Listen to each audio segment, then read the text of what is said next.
Here's a brand new Canva tutorial that you are going to love.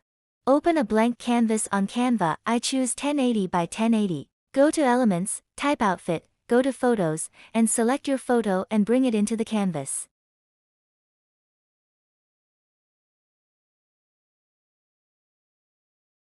Set the image as background.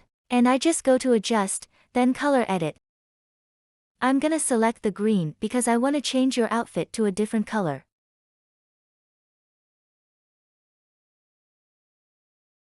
Maybe I'm gonna go with this brown color right here. Let's try another image. Follow the same steps.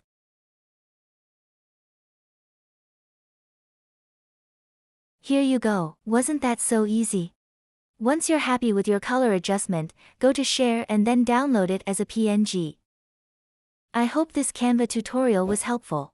Subscribe for more Canva tips and tricks like this one. See you in the next video.